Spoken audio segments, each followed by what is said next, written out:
JNV Jafarpur कला की कक्षा 12वीं की पूजा शर्मा ने कक्षा 8वीं से 12वीं तक प्रतिवर्ष शतरंज में विद्यालय का प्रतिनिधित्व किया है और कक्षा 8वीं में 14 वर्ष और कक्षा 10वीं में 17 वर्ष की श्रेणी के अंतर्गत एसजीएफआई में विद्यालय का प्रतिनिधित्व किया है।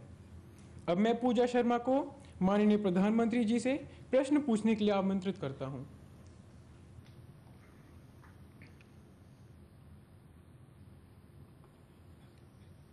सुप्रभात सर, मेरा नाम पूजा शर्मा है। मैं जवाहर नवोदय विद्यालय जाफरपुर कला की छात्रा हूँ। मैं 12वीं कक्षा में पढ़ती हूँ। सर, मेरा प्रश्न आपसे यह है कि हाल ही में हमने अभी विश्व योग दिवस मनाया है। भारत ने संपूर्ण विश्व को योग का पाठ पढ़ाया, जिसे एक बार फिर से आपने गौरव प्रदान किया है। सर, इसके लिए हम आपके आभारी हैं। आपके मन में यह विचार कैसे आया? दरअसल मैं बहुत साल पहले, जबकि मैं मुख्यमंत्री भी नहीं रहा, कभी प्रधानमंत्री भी नहीं बना था, ऑस्ट्रेलियन सरकार के निमंत्रण पर मैं ऑस्ट्रेलिया गया था। और मैं हैरान था कि जिसको भी पता चलता था कि मैं इंडिया से हूँ तो वो मुझे योगा के लिए पूछता था। और ऑस्ट्रेलिया के शायद 10 में से 6 लोग होंगे जो मुझे योगा के लिए पूछते थे। और मैं हैरान था, उसमें कुछ लोग होते थे जिनको योगा के नाम भी बोलना आता था और बड़ी क्यूरियोसिटी थी। तो मेरे मन में लगा कि भाई एक ऐसी ताकत है जिसको हमने पहचानना चाहिए। मैं बताता रहता था सबके, लेकिन मेरी बात वो उतना लोगों कान पे जाती नहीं थी। मुझे जब अवसर मिला तो मैंने यूएन में जाकर के विषय रखा और उसको देश ने, दुनिया ने ऐसे ही समर्थन दिया।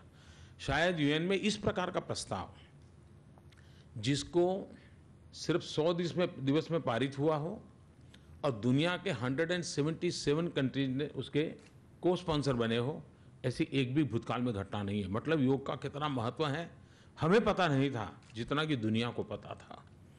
दूसरा, 21 जून मैं देख रहा हूं कि हमारे मीडिया में ऐसी ऐसी कथाएं आती थी, 21 जून क्यों रखा। मैं पहली बार बता देता हूं, हमारा ऊर्जा का सबसे बड़ा स्रोत कोई है तो सूर्य है। और 21 जून हमारे भूभाग पर, पूरे पृथ्वी पर नहीं, लेकिन हमारे इस भूभाग पर 21 जून सबसे लंबा दिवस होता है। सूर्य सबसे लंबे समय तक होता है। ऊर्जा सबसे ज़्यादा उस समय, उस दिन में मिलती है। और इसलिए मैंने 21 जून का सजेशन दिया था, जो दुनिया ने माना था।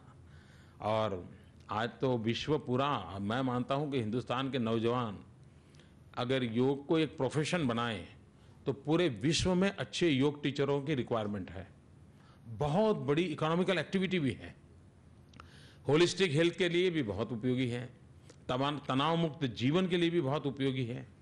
और आप शतरंज खेलती हैं? हैं? शतरंज का एक गुण है, शतरंज की सबसे बड़ी ताकत होती है पेशेंस, धैर्य। बाकी हर खेल में उत्तेजना होती है, इसमें पेशेंस होती है। और बालक मन के लिए शतरंज के खेल से एक पेशेंस का बहुत बड़ा गुण विकास होता है। योग का भी वही स्वभाव है, जो आपकी भीतर की शक्तियों को बहुत ताकतवर करता है। तो अब दुनिया ने उसको स्वीकारा है। अब हम लोगों की जिम्मेवारी है कि हम इसको डाइल्यूट ना होने दें और एक्चुअली जो रियल योग है उससे दुनिया परिचित हो। ये भारत की जिम्मेवारी बनती है। Thank you. धन्यवाद सर। धन्यवाद महोदय।